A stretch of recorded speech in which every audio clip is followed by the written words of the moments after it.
Hello, and welcome to Art with Miss Michelle. Today I'm going to show you how to make stamps using potatoes. So for this project, you're going to need some potatoes, a sharp knife to cut them in half, and a not as sharp knife to carve them with.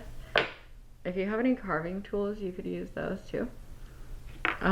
Also, if you have a small cookie cutter in a shape that you want for a stamp, you could use that. I'm going to show you a couple different ways to carve these. You're going to need a really sharp pencil or some toothpicks and some paint and something to put your paint in, so pellets or just a paper plate will work. And then you could use some paintbrushes. I'm going to show you a couple different ways to do it, so you don't necessarily need those. And then you're going to need something to stamp on, so just some paper, or if you have like a white t-shirt you could stamp with, a bandana or like a white towel you could use. If you do something like on fabric, you're going to want to use acrylic paint so it doesn't wash out, or fabric paint. Otherwise you can just use washable tempera paint. Okay, so the first thing you're going to want to do is cut your potato in half.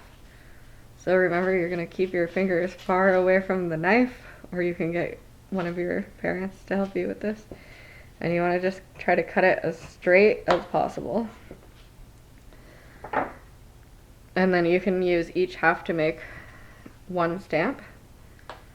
So you can take your pencil or your toothpick and just kind of outline the design that you want.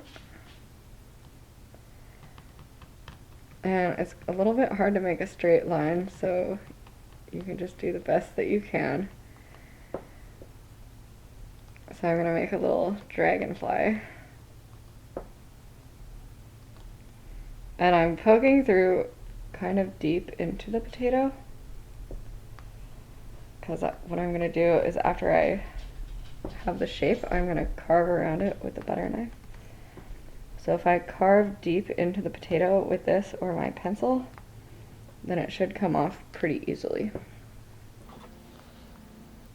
So now I'm just going to carefully, this should be sharp enough. These potatoes aren't that hard, they're pretty soft. So if I just kind of go around the edge,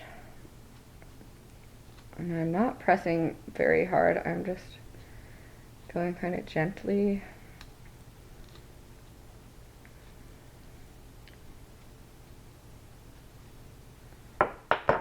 Then I should be able to just peel away. Uh-oh. I went a little bit too far in the wing.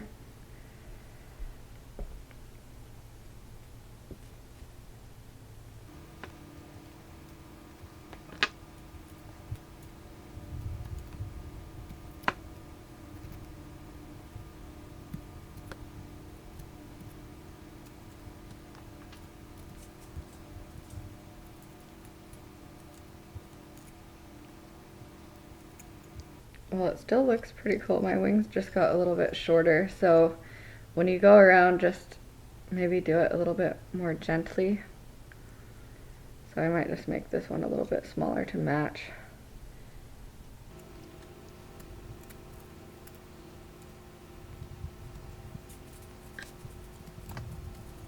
Maybe I'll just make it into a butterfly. So remember, there's no mistakes in art, just happy accidents. So I'm just gonna change this a little bit, and it will still look pretty cool. And then I can add some eyes. And if I want a little smile. Okay, so there's one method. And then I might just want to make a little bit more of a separation between the two wings there.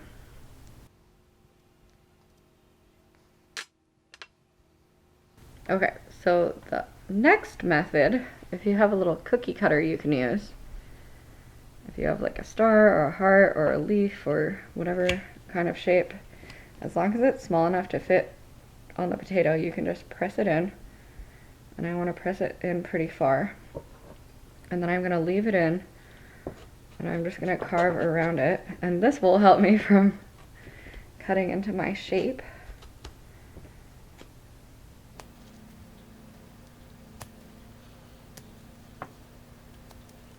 Then I can just remove the potato. And I want to make sure I go down far enough that I'll see the shape without getting the potato. Like, I want this to be further down than where my stamp is going to be. And I can take that out, and that looks like I can dip it into the paint without getting this part into the paint. So that should work. And then I'm just going to show you one more thing you can do. So these, I would probably just use one color of paint. But for this one, I'm going to make a 2-color stamp. And actually, I could just use this to make a straight line, because I'm going to go all the way across. So I'm just going to make a watermelon. And I'm going to make a little separation for the green rind.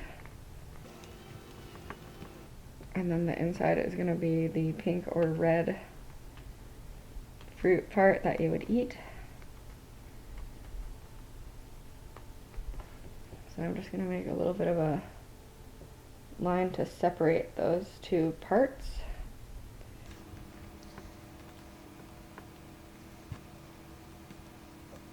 So whatever you can imagine, you could pretty much carve into this. I've seen like lots of different cookie cutter shapes. I've seen some cool leaves. I've seen animals, like you could make a little kitty cat face. I have another one that I made that's a butterfly, dragonfly. You could do a tree. I mean, whatever you can think of, you can make. And then I actually don't need to carve the seeds because I'm just going to add them later with paint. Okay, so after I have my stamps, I'm just going to move my little potato mess to the side. And then I can try stamping them. So I actually did this project when I was a little kid with my Girl Scout troop.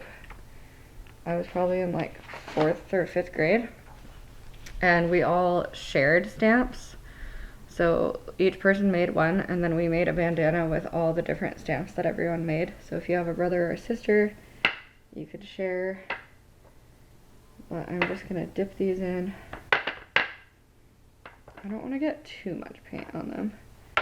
And then I can stamp it onto my paper.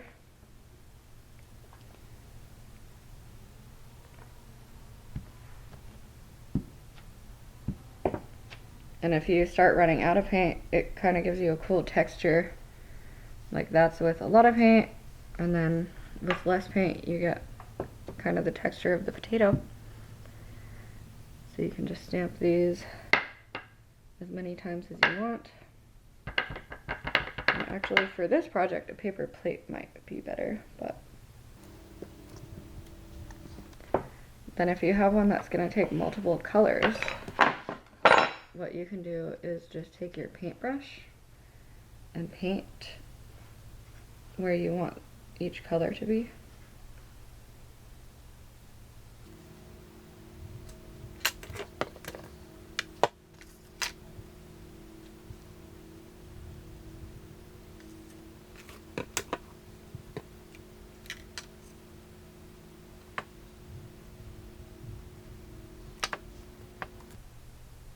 The black didn't work so well.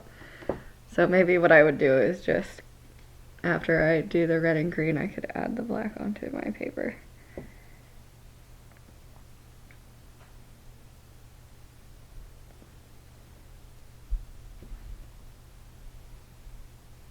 But you can make all different designs, and you can be really creative with this project and make as many as you want. Potatoes are very cheap, so you can make a lot of different designs if you want. Maybe this face didn't work out so well, so If you do something with some small details, you probably need to carve it a little bit bigger so it will show up. And if the toothpicks are a little bit too thin, like I said, you could use a sharp pencil. It might be a little bit easier to hold on to.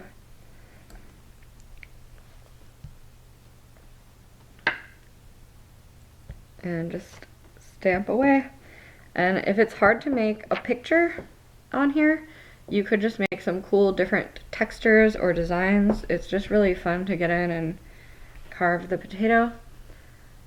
So thanks for watching my video. I hope you like this project, and happy potato stamping.